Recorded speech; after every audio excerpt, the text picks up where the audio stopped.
Donc une fois le câble bien branché, on va sur l'écran. On fait un clic droit. Nous allons dans le menu guide. On va dans le suivant. Suivant.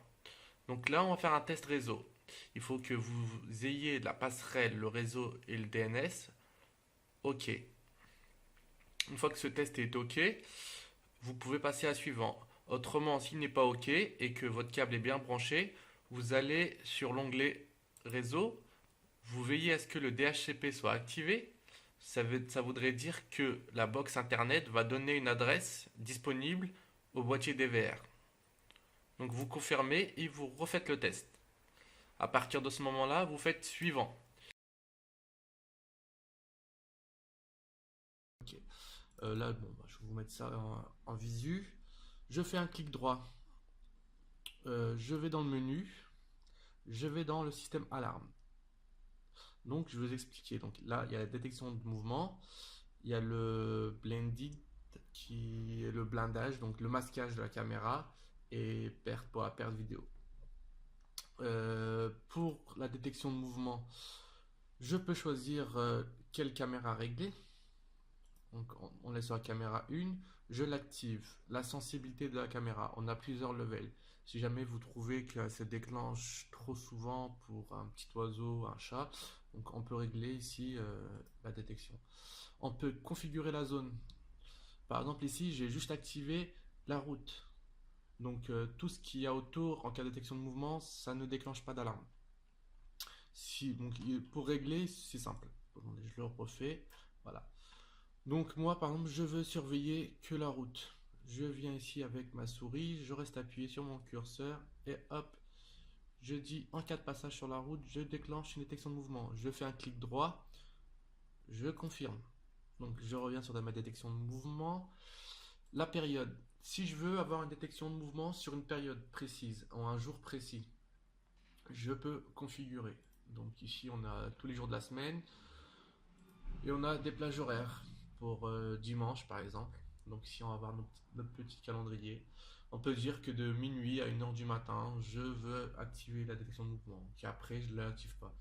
Bref, c'est en fonction de vos besoins. En cas de détection de mouvement, j'active l'enregistrement sur la caméra 1, 2, 3, 4. Ce qui veut dire que si jamais la caméra 1 détecte un mouvement, toutes les caméras enregistrent en même temps. Si vous voulez que ce soit que la caméra 1, bon bah vous désactivez toutes les autres caméras. C'est aussi simple que ça. Donc je peux cliquer pour recevoir un message sur l'écran. Donc ça ne nous intéresse pas. Nous ce qui nous intéresse c'est de recevoir un email. Donc je clique dessus. Donc là je confirme. Dans le masquage, donc pour la caméra 1, si jamais quelqu'un tente de masquer, je reçois une notification. Donc là j'active. Donc c'est toujours pareil, sensibilité moyenne, période, bon bah je laisse tout le temps.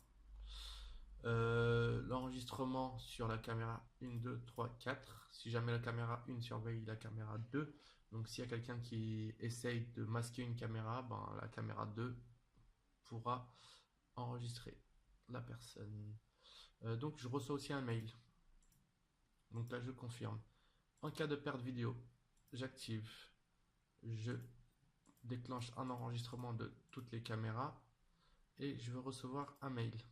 Donc si quelqu'un vient avec une pince couper le câble et qu'une caméra qui est là, donc ça enregistre.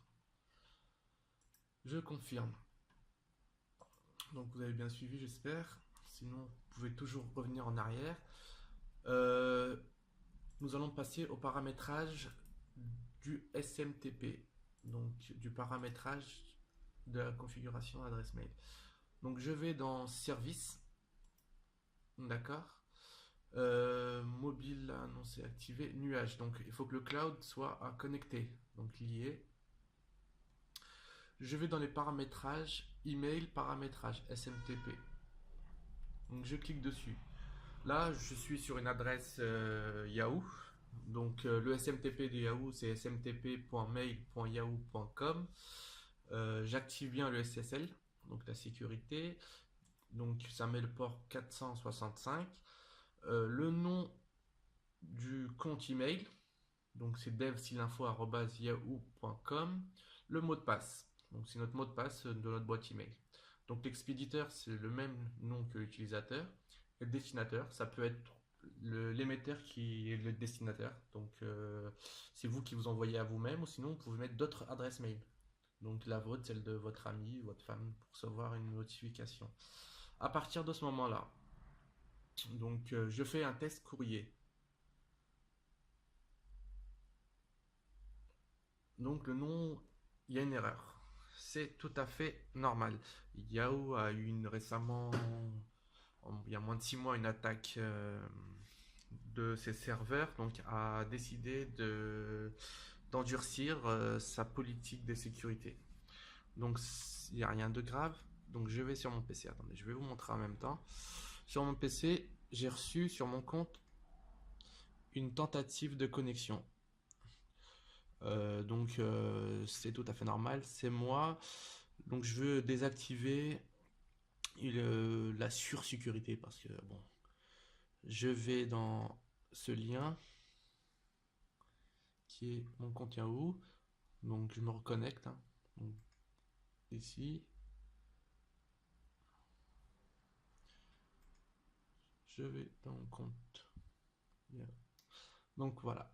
Ici vous avez une petite encoche, un petit curseur à activer pour activer les applications qui utilisent des connexions moins sécurisées. Donc là, j'active ici. Hop. Donc c'est activé. Là, je reviens ici, donc boîte de réception. Voilà, donc je reçois un autre email de Yahoo, bon, pour me dire que j'ai désactivé le pare-feu ou je ne sais quel oui, donc le paramètre d'accès moins sécurisé. Ce qui est normal. Hop, et je reviens sur mon boîtier DVR. Là, je fais un test courriel. Il doit être OK normalement. Donc, message test envoyé, succès. Euh, Hop, donc boîte de réception. Donc j'ai un message pour me dire que les paramètres ont changé. Et j'ai un mail pour me dire que le test est OK. Donc là, je confirme. Hop, je confirme aussi. Et là, je fais annuler, annuler. En cas de détection de mouvement, j'ai des petits pas ici, là. Donc, pour me dire qu'il y a un mouvement. Et voilà. Et là, je peux voir que je reçois un email d'un événement me disant événement d'alarme détection de mouvement, de vidéo fin, heure de début avec la date, la caméra en question, le nom du matériel et l'adresse IP locale. Donc vous pouvez être alerté en direct en cas de détection de mouvement.